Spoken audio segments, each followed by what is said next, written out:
Break के बाद एक बार फिर स्वागत है आप सभी का इनसाइड झांकी न्यूज के इस बुलेटिन में। चले जानते हैं खबरों के बारे में। खबरों की शुरुआत करते हैं राजधानी रांची से। पुलिस और पब्लिक के बीच बेहतर तालमेल बनाने के लिए पुलिस मुख्यालय की ओर से एक विशेष पहल की गई है। दक्षिणी छोटा नागपुर प्रमंडल के डीआईजी अनूप बिरथरे ने रांची में आयोजित संवाददाता सम्मेलन में बताया कि राज्य के डीजीपी की पहल और निर्देश पर राज्य भर में 10 सितंबर से जन शिकायत समाधान कार्यक्रम की शुरुआत की जा रही है। कार्यक्रम को हर जिले में महीने में एक बार सुनिश्चित किया गया है। उन्होंने बताया कि हर जिले में पुलिस की ओर से मोबाइल नंबर, व्हाट्सएप नंबर और ईमेल एड्रेस जारी किया गया है। इन नंबरों पर कोई भी शिकायतकर्ता पुलिस से जुड़े किसी भी शिकायत को ऑनलाइन या फिर ऑफलाइन दर्ज कर सकता है। डीआईजी ने बताया कि जन शिकायत समाधान कार्यक्रम का एक उद्देश्य समयबद्ध तरीके से शिकायतों का हल करना है। शिकायतों के समाधान के साथ ही कार्यक्रम के दौरान लोगों को कानूनी पहलुओं से जागरूक भी किया जाएगा। अन्य प्रमंडल की तरह दक्षिणी छोटा नागपुर प्रमंडल में भी 10 सितंबर से इस कार्यक्रम की शुरुआत होगी। रांची रेंज के सभी 5 जिलों में शिकायत समाधान कार्यक्रम आयोजित किया जाएगा। ये कार्यक्रम महीने में एक बार किया जाएगा। महोदय जो पुलिस महानिदेशक एवं पुलिस महानिरीक्षक महोदय झारखंड है, उनकी पहल पर और उनके निर्देशन पर एक बहुत ही महत्वपूर्ण और एक अनूठा कार्यक्रम झारखंड पुलिस प्रारंभ कर रही है। दिनांक 10 सितंबर से जन शिकायत समाधान कार्यक्रम ये झारखंड के 24 जिलों में दिनांक 10 सितंबर से एक साथ प्रारंभ किया जाएगा। इसमें एक्चुअली इसका कॉन्सेप्ट ये है कि इसमें हर जिले में, रांची रेंज के भी हर जिले में एक मोबाइल नंबर, एक व्हाट्सएप नंबर और एक ईमेल आईडी जारी किया गया है और इसका व्यापक प्रचार प्रसार प्रेस विज्ञप्ति के माध्यम से, प्रेस कॉन्फ्रेंस के माध्यम से विभिन्न पुलिस अधीक्षकों ने किया है और इसमें सूचना एवं जनसंपर्क विभाग झारखंड की भी मदद ली जा रही है। और इन मोबाइल नंबर, व्हाट्सएप नंबर या सोशल मीडिया पर लोग अपनी शिकायतें दर्ज करा सकते हैं। किसी भी प्रकार की शिकायत, अगर उनके कोई मामला दर्ज नहीं हो रहा है, उनकी कोई एफआईआर दर्ज नहीं हुई है या उनकी कोई शिकायत पर कार्रवाई नहीं हुई है या कहीं उनको अड्डेबाजी की शिकायत करवानी है, कहीं ईव टीजिंग छेड़खानी का कोई मामला है या कहीं कोई ड्रग्स बिकने का मामला है या कोई भूमि संबंधी विवाद है, तो ऐसे किसी भी मामले में वो अपनी शिकायत दर्ज करा सकते हैं। एक तो ऑनलाइन माध्यम से भी। दूसरा, जन शिकायत समाधान कार्यक्रम में हर महीने में कैंप लगाए जाएंगे, जिसमें पहले कैंप की शुरुआत दिनांक 10 तारीख को हो रही है। ये हर जिला मुख्यालय पर रांची रेंज के 5 जिलों में हो रहा है। इसके अलावा मंडल लेवल पर भी हो रहा है, वहां पर भी जाकर के लोग अपनी शिकायतों को दे सकते हैं। और भाकपा के राष्ट्रीय महासचिव डी राजा ने केंद्र सरकार पर केंद्रीय एजेंसियों का दुरुपयोग कर विपक्षी पार्टियों को परेशान करने का आरोप लगाया है। राजधानी रांची के सीपीआई प्रदेश कार्यालय में शनिवार को एक प्रेस वार्ता में उन्होंने अपनी बातों को रखा। भाकपा के राष्ट्रीय महासचिव डी राजा ने कहा कि केंद्र सरकार केंद्रीय एजेंसियों का दुरुपयोग केंद्र की विपक्षी पार्टियों को टारगेट करके कर रही है। बीजेपी शासित राज्य में लगातार महिलाओं के प्रति अपराध बढ़ता दिख रहा है। वहीं झारखंड के परिप्रेक्ष्य में कहा कि आगामी विधानसभा चुनाव में उनकी पार्टी काफी मजबूती के साथ झारखंड विधानसभा चुनाव में आएगी। पार्टी की ओर से सीटों को लेकर लगातार मंथन का दौर जारी है। उन्होंने झारखंड के घुसपैठ के विषय पर कहा कि झारखंड में घुसपैठी कहां से आ रहे हैं, बॉर्डर सिक्योरिटी फोर्स क्या कर रही है, ये जवाब केंद्र सरकार क्यों नहीं देती। इधर हमारे KD Singh ji already many ideological political issues have come up, and in the coming days there will be more ideological political questions for which BJP or RSS would not have any answer. After Lok Sabha elections, now we will have elections in Jammu and Kashmir. We will have elections in Haryana. Jammu and Kashmir, things are very clear. The political parties which have come under India bloc are fighting the elections together.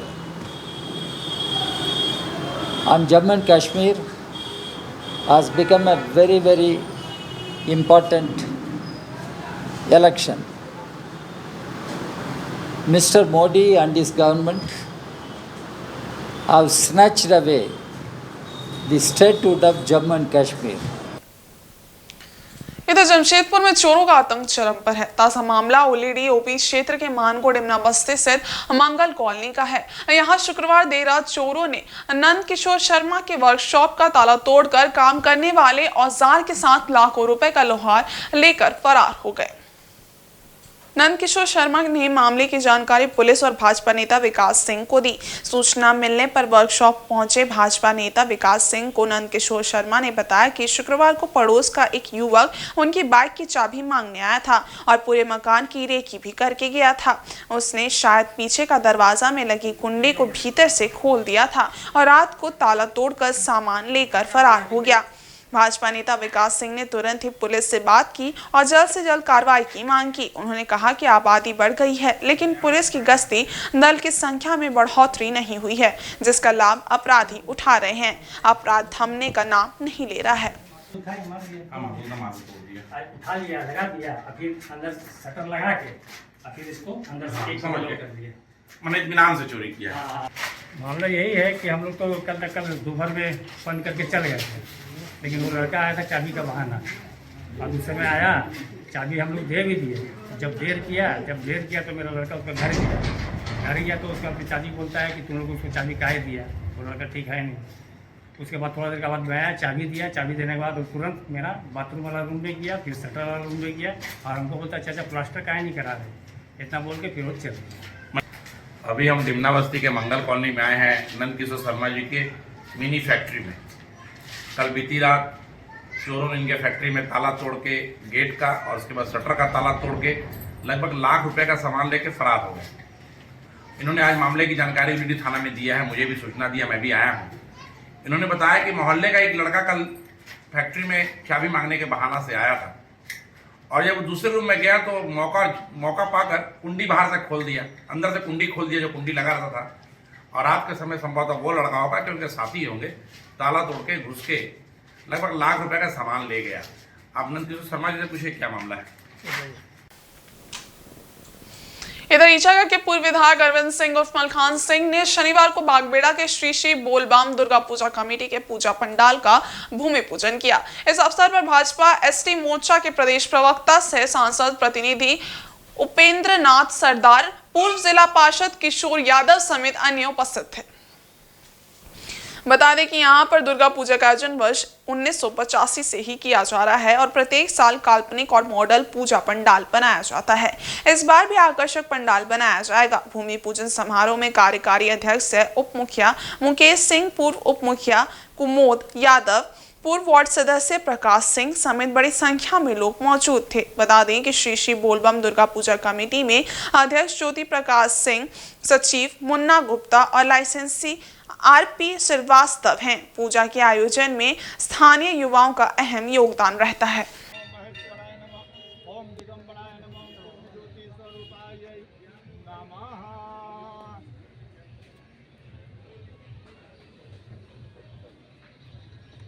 दीप ज्योति ब्रह्म दीप ज्योति जनार्दन दीपम हर्तु पापकलेशम दीप ज्योति नमस्ते रूपम दीपम दर्शयामि माता जगदम्बा दिव्यैभ्यो नमस्ते।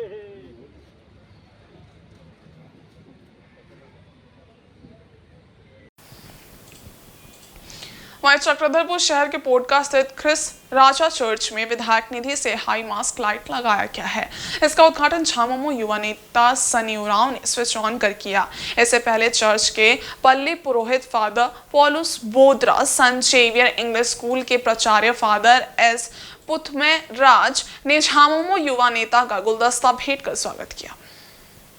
इस दौरान प्राचार्य father S पुथमराज ने कहा कि विधायक सुखराम उरांव से आग्रह किया गया था कि स्कूल एवं चर्च परिसर में हाई मास्क लाइट लगाया जाए। विधायक ने एक माह के भीतर ही दोनों जगह पर लाइट लगवा दी। चर्च व स्कूल परिसर में लाइट लगने से सुंदरता बढ़ गई है और आसपास का क्षेत्र रोशन हो गया है। मौके पर मौजूद सन्नी उरांव ने कहा कि जरूरत के अनुसार क्षेत्र का विकास किया जा रहा है। विधानसभा क्षेत्र में पुल पुलिया, सड़क, नाले, सामुदायिक भवन आदि के निर्माण का विकास कार्य तेजी से हो रहा है। इसी के साथ चौक चौराहा एवं धार्मिक स्थलों पर भी हाई मास्क लाइट लगाकर उसकी सुंदरता को बढ़ाई जा रही है। क्षेत्र को रोशन कर सुरक्षित किया जा रहा है। लाइट लगने से रात के समय लोगों को आवाजाही करने में भी सहूलियत मिल रही है। इस मौके पर काफी संख्या में ईसाई समुदाय के लोग मौजूद थे।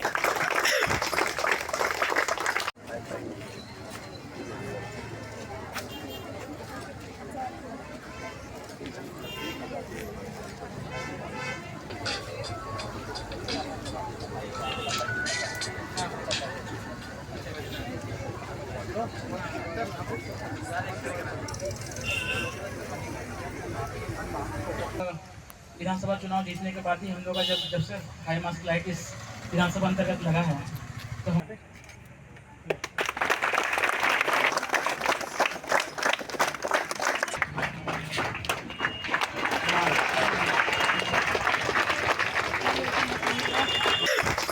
अभी लगभग 1 महीना पहले ही मेरे ओर से रिक्वेस्ट किया गया था, क्योंकि यह देखा जाता है कि ये क्षेत्र में बहुत सारी दुर्घटनाएं होते रहती हैं और हमारे माननीय विधायक से 2 बार मेरा मुलाकात हुआ और जैसे ही मेरे ओर से यह प्रस्ताव रखा गया था, जैसे उनके ओर से बताया गया था कि 5 ऐसे high mast tower light tower दिया जाता है साल में, लेकिन हम लोगों को 2 मिल गया, एक यहाँ और एक स्कूल के लिए।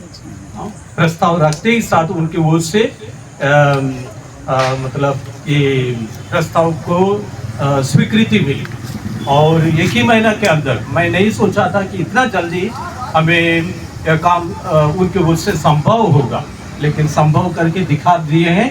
तो उनको हम यहाँ उपस्थित सभी लोगों की ओर से हार्दिक धन्यवाद देते हैं और उनके आगे के कार्य के लिए हम शुभकामनाएं भी देते हैं। इधर पूर्वी सिंहभूम जिले के मुसावनी में गणेश पूजा की धूम है। जगह जगह आकर्षक पूजा पंडाल बनाए गए हैं जो बच्चों के लिए आकर्षण का केंद्र हैं। विभिन्न मंदिरों व पूजा पंडालों में भगवान गणेश की मूर्ति विराजमान है। मुसावनी 2 नंबर स्थित गणेश मंदिर में भी गणेश पूजा भक्ति भाव से किया जा रहा है। यहाँ पूजा के प्रथम दिन शनिवार को भक्तों की भीड़ उमड़ी। पुजारी अशोक देवता ने पूजा संपन्न करवाई। ये मंदिर 1959 को हिंदुस्तान कॉपर लिमिटेड के काम करने वाले मजदूरों ने बनाया था। इसके निर्माण में ज्यादातर दक्षिण भारतीय लोग शामिल थे, इसलिए इस मंदिर का मॉडल दक्षिण भारत के मंदिरों जैसा बनाया गया है। मंदिर काफी पुराना है और लोगों की ऐसी मान्यता है कि यहाँ पर जो भी मन्नत मांगी जाती है वो सब मुरादें पूरी होती हैं। इसलिए यहाँ पर हर वर्ष गणेश पूजा में काफी संख्या में भक्तों की भीड़ उमड़ती है।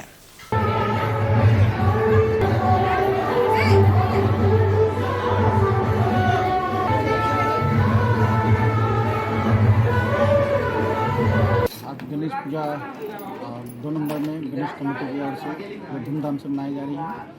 इस यह कमेटी 1959 से ही पूजा यहाँ पे चलती आ रही है और आज हमारे यहाँ खीर का भोग वितरण होगा। साथ में दूसरे दिन खिचड़ी का वितरण होगा और यहाँ के कमेटी हर साल इसी तरह धूमधाम से इस त्यौहार मनाती है और ये कामना भी करती है कि यहाँ विकास हो। जो आज मुसावनी का जो हाल है, इस पूजा से हम प्रार्थना करते हैं कि हमारे मुसावनी वासियों के साथ जो गलती हुआ है उसको क्षमा करके इसको विकास की ओर ले जाए। इसी को लेकर हम ये पूजा मनाते हैं। और इधर जमशेदपुर के भाजपा एसटी मोर्चा के जिला मंत्री मनोज सरदार एवं आसू के प्रखंड अध्यक्ष बबलू गोप ने झारखंड सरकार पर जोरदार हमला बोला है। उन्होंने कहा है कि हेमंत सरकार बेरोजगार युवकों को रोजगार देने में विफल रही है। इसके साथ ही 2 माह पहले आंगनबाड़ी सुपरवाइजर का स्थानांतरण होने के बाद भी वे लोग पोटका में जमे हुए हैं, जो भ्रष्टाचार को जन्म दे रहा है। इस प्रेस वार्ता में मनोज सरदार एवं बबलू गोप ने कहा कि सरकार बेरोजगारों को रोजगार देने में विफल रही है। सुदूर ग्रामीण क्षेत्र के बेरोजगार युवा रोजगार के लिए दूसरे राज्यों में पलायन कर रहे हैं। साथ ही इन बेरोजगारों को बेरोजगारी भत्ता भी सरकार द्वारा नहीं दिया जा रहा है। उन्होंने कहा कि सरकार आपके द्वार कार्यक्रम के माध्यम से जनता को ठगने का काम हो रहा है। पहले के जनता दरबार में आए आवेदन में कितने का समाधान हुआ उसका कोई डाटा प्रस्तुत नहीं किया गया है। मुखिया, रोजगार सेवक एवं पंचायत सेवक हड़ताल पर हैं। वहीं बाल विकास परियोजना में 2 माह पहले सभी सुपरवाइजरों का स्थानांतरण होने के बाद भी वे लोग प्रखंड कार्यालय में जमे हुए हैं तथा भ्रष्टाचार को जन्म दे रहे हैं। उन्होंने कहा कि सुपरवाइजर फील्ड में जाते ही नहीं हैं, कार्यालय में बैठकर ही अपनी हाजिरी बना लेते हैं। हमारे जो वर्तमान जो सरकार है, हेमंत सरकार जी, जनता के साथ छलने की काम किया है।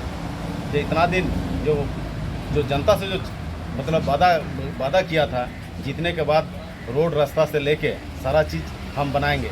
अब देख लीजिए हम पोटका विधानसभा से है, पोटका के हैं।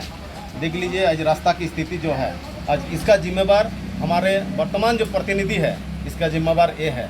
आज देख लीजिए ये हमारे जनता के साथ जो खिलाफी किया है, जनता पलायन कर रहा है हमारे राज्य से दूसरा राज्य। आज शिक्षित बेरोजगार, आज शिक्षित लोग जो है बेरोजगार है, तो सरकार ने जो वादा किया था शिक्षित को पेंशन भत्ता देने के लिए, वो नहीं हुआ है। 5 लाख नौकरी देने के वादा किया था, वो भी नहीं किए हैं। इसके लिए हमारे आजसू पार्टी ने आंदोलन रांची में करेंगे और ये हम लोग कल 8 तारीख इसके लिए हम लोग जा रहे हैं रांची प्रोग्राम को सक्सेस करने के लिए। अब पूरा जनता हमारा पोटका से जाएगा, 1000 युवा रांची जाएंगे हेमंत सोरेन के कान खोलवाने के लिए, जानकारी देने के लिए। हम लोग झारखंड इलेक्शन आने वाला है, चुनाव आने वाला है और इस पोटका विधानसभा की हम लोग बात करने के लिए आज हम लोग यहाँ पर प्रेस कॉन्फ्रेंस के लिए जुटे हुए हैं। आज हेमंत सोरेन सरकार ने वादा किया था कि झारखंड के बेरोजगार युवाओं को हम रोजगार देंगे।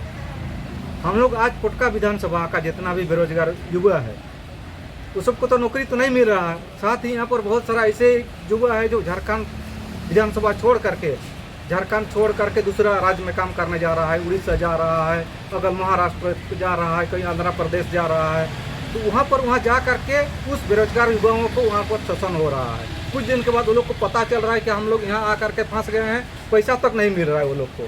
बीमार होने से फिर हम लोगों को फ़ोन करके बोलता है भैया हम लोगों को ले आए। इसलिए हेमंत सोरेन जो वादा किया था सरकार ने, उस वादा को अविलंब पूरा करना चाहिए था, लेकिन नहीं किया है।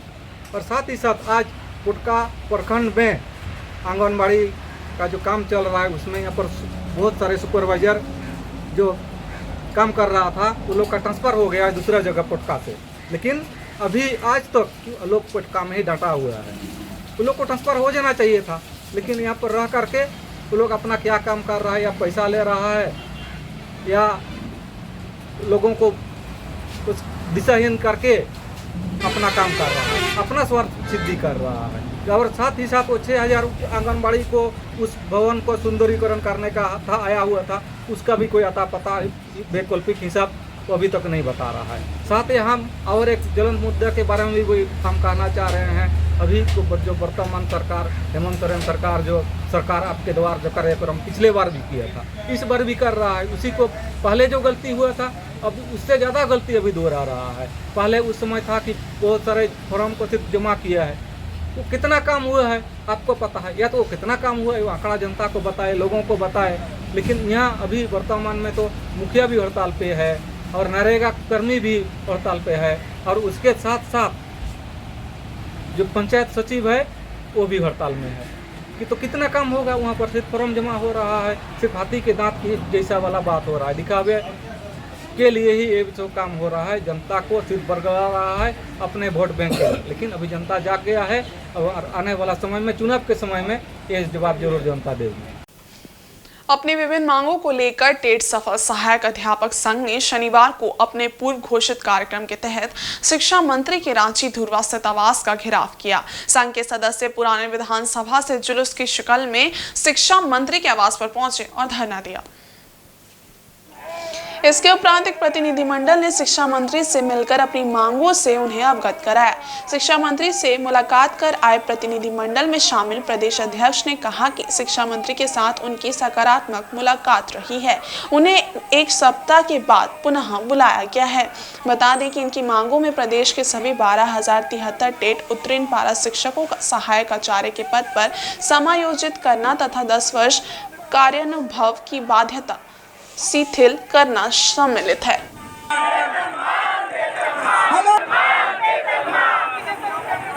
माननीय माननीय शिक्षा मंत्री जी के द्वारा हमको एक सप्ताह के बाद पुनः जो है से बुलाया गया है। बहुत जो है से सकारात्मक बात हुआ और हम लोग को माननीय मंत्री जी पर विश्वास है। उन्होंने साफ कहा कि जो संघर्ष मोर्चा के लोगों ने बात किया, उन्होंने एक भी ऐसा बात नहीं किया। हम लोगों ने उनको पेपर जो है से दिया, वह जो जब वह पेपर का अध्ययन किए, के खंडवाल के द्वारा स्पष्ट जो है से उसमें लिखा हुआ है कि टेट पास शिक्षकों को वेतनमान दिया जा सकता है। पढ़ने के बाद माननीय शिक्षा मंत्री महोदय काफ़ी सकारात्मक देखे और वे बोले कि हम आपकी मांग को पूरा करेंगे। एक सप्ताह के हमको आप दे समय, हम जो है से आपके प्रतिनिधि को जो है से बुलाकर पुनः बात करेंगे। तो वे हमारे गार्जियन हैं और हमारी तमाम तरह की मांग मानी गई है और मुझे पूर्ण विश्वास है कि जो ऐसे शिक्षा मंत्री हमारी मांग को देर सवेर समझेंगे और हम लोगों को वेतनमान देंगे। बस हम लोगों का मांग है समायोजन, और जो हम लोगों ने परीक्षा दिया है वह 10 बरस का जो व्यवस्था है, 20 साल से हम लोग जो है से पढ़ाने का काम कर रहे हैं और जो व्यक्ति 20 साल से पढ़ाने का काम करे उसके लिए अगर आप नियम लगाते हैं 10 साल के, तो वह किसी भी रूप में मान्य नहीं था। माननीय शिक्षा मंत्री उसको भी देखे और जो है से किया अध्ययन है कि मैं तमाम तरह की आपकी जो बात है उसे समझ रहा हूँ। हमारे जो है से पेपर के माध्यम से उन्हें दिखाया गया, जो भी जो है से 9 जून 2020 के जो बैठक हुआ था उसमें भी था कि टेट पास को वेतनमान देंगे। हमारे सबसे जो है से वरिष्ठ जो है से महाधिवक्ता होते हैं